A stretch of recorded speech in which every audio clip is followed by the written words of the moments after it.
This is our 5-year anniversary for AZSA. It's very exciting. I'm one of the founding members, so a group of us got together on Facebook under Ashley's leadership and started doing a bunch of projects we wanted to see in our communities with our values around sustainability. And we just kept getting more and more people involved, and we wanted to do more and more things. We just kept dreaming bigger and bigger and bigger, and here we are.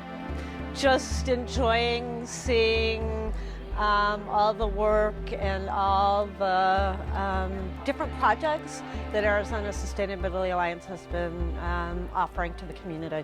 It's amazing, it's glorious. I think we're just doing so much great work, making so much of an impact, and especially in my area, my world, especially with our youth. Our youth are going to just carry it forward. It's definitely not going to hurt to help make our community more sustainable. The easiest part about getting started for the organization, I think, was all of our passion.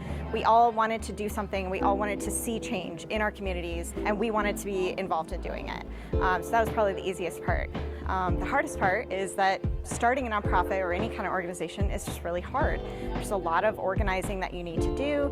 You need money, you need resources, and most of us are trying to do it as we were working at other places. So it's just really challenging. Yeah, it's incredible to see the involvement that people have in Arizona for sustainability and just being involved in communities, helping out the educational systems, planting trees. Contacted the organization and helped sponsor this event and hopefully other events in the future. I gave a session on the Tree Lady, which is a true story of the urban forestry, the parks and trees that were built up in San Diego, and the female scientist that was behind that. And then we explored magic paper, which is a scientific paper that is made out of wood, where it is extremely durable.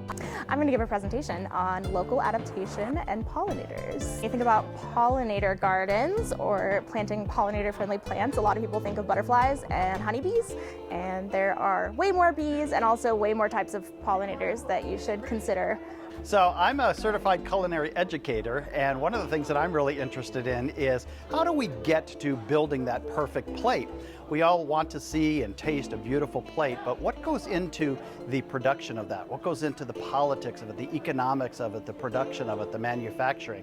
And I think it's important for people to understand the sustainability factors. Currently, we've been navigating an agrovoltaics project which will bring electric to my small farm, and also bring along with that an educational opportunity to begin to educate the South Phoenix community on a different form of energy.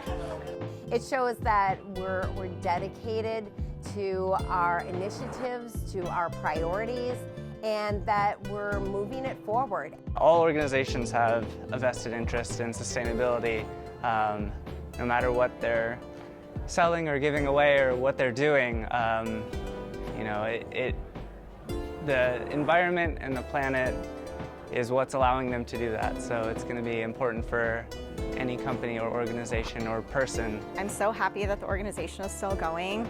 Having to step away for myself was really, really hard. I love this organization so much. But hearing everybody talk about the programs and everything, I can see echoes of what I did while I was here, and it's really, really amazing. There's a wonderful educational aspect to it. I think the next generation is going to be very, very valuable in promoting this, continuing to expand on the ideas of this. They've been raised with it from the very beginning. A lot of times people want to stay in the habits they have and maintain the things they've always done in the past too. Sustainability somewhat alters that type of mindset or thought process. So one of the things that I've been focusing on is trying to make sure that the things that I buy come from sustainable sources. I recently switched to reusable cloth napkins, which I'm excited about. Not that I use a lot of napkins, but I've stopped buying paper towels. I go out of my way to find those fruits and vegetables that are maybe slightly blemished and give them a second life. recycling is number one. I think it's something that everybody can do that is really simple to learn about. And the other thing, at least for me, has been to become more knowledgeable about where our foods are coming from. The composting, the augmenting of the soil to bring fertility and biomass back to the land is something that I do on a regular basis. Cooking has become a real labor chore for many, many people. There are so many convenience foods out there, but many of those prepackaged items actually hurt sustainability. And I make my own frozen meals because, yeah, I just feel like I use a lot of waste if I'm doing a lot of frozen meals. It's very important to educate our youth on what scientists and what science really looks like in the real application world. Just to a large degree, just like to see the expansion of that, especially with sustainability in Arizona itself, because there's so much opportunity that we have here to do such things like habitat preservation, water conservation, and getting that mindset and culture permeated within Arizona.